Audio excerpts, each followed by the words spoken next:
जिरा powder, धना powder, कोथिंबीर असं चिरून टाकायचं, कसुरी मेथी टाकायची थोडीशी आणि त्याच्या पुऱ्या बनवून द्यायच्या किंवा पराठा बनवून द्या, तर मुलं आवडीने खातील. तर चला वेळ न घालवता आपण रेसिपीला सुरुवात करूया.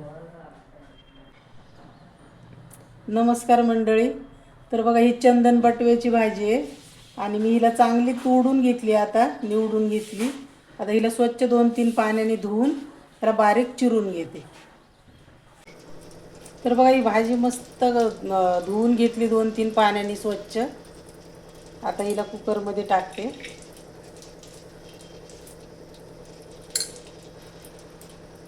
आणि तुरीची डाळ आहे थोडी, 2 चमचे घेतली ती डाळ पण.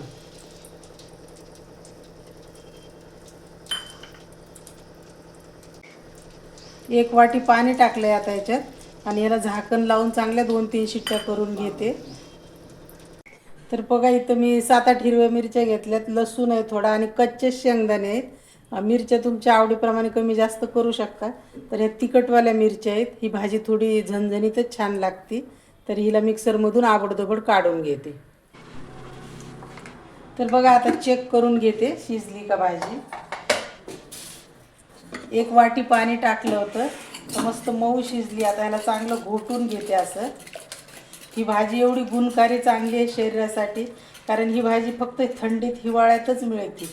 याला चंदन बाटवा पण म्हणतात, खेड्यागावात ह्याला चिलाची भाजी असं पण म्हणतात. बघा, छान अशी आता घोटून घेतली. तुम्ही जे शिजताना शेंगदाणे जर आवडत असतील तर थोडेसे शेंगदाणे टाकले तरी पण चालतं आणि वाटून टाकले तरी पण चालतं.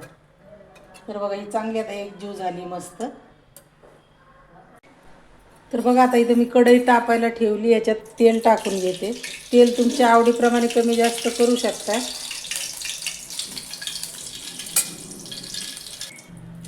आता मी वाटण्यात पण लसूण घेतला होता आणि हा लसूण खलबत्त्यात थोडासा असा कुटून घेतला आहे, कारण लसणाने जास्त चव हिरव्या भाज्यांना छान येते, म्हणून थोडासा असा पण टाकायचा. आणि थोडासा हिंग आहे, तो हिंग टाकला आहे.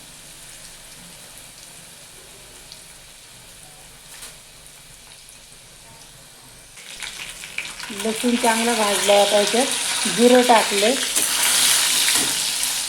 आणि हे वाटलेलं होतं ते जाडसर वाटत ते टाकून घे. आता हे कच्चंच होतं सगळं, हिरवी मिरची पण कच्ची होती आणि शेंगदाणे पण कच्चेच होते. तर याला चांगलं भाजून घेते. गॅस बारीक केला आहे. त्याला 1 मिनिटभर चांगलं परतून घ्यायचं.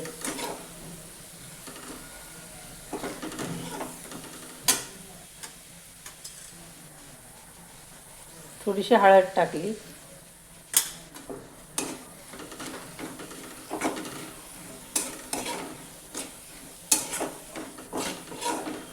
डाळीच्या ऐवजी तुम्ही याच्यात थोडंसं 1 चमचा बेसन पीठ जरी टाकलं ह्या तेलामध्ये असं तरी चालतं. बेसन पिठाने पण खूप छान लागते भाजी.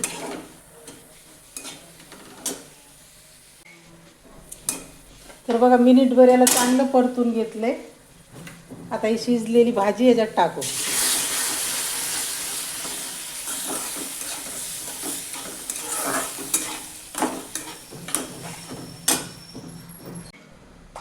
आता कुकर विसळून थोडंसं पाणी टाकते. तर पातळ घट्ट तुमच्या आवडीप्रमाणे तुम्ही कमी जास्त करू शकता.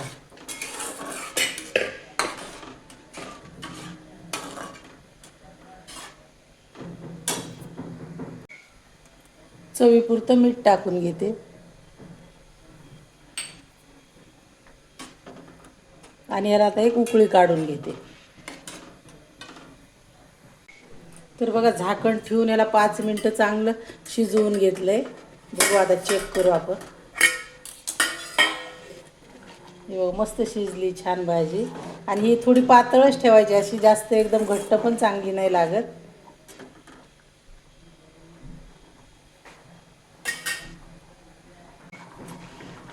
बघा, आता गॅस बंद करून घेते.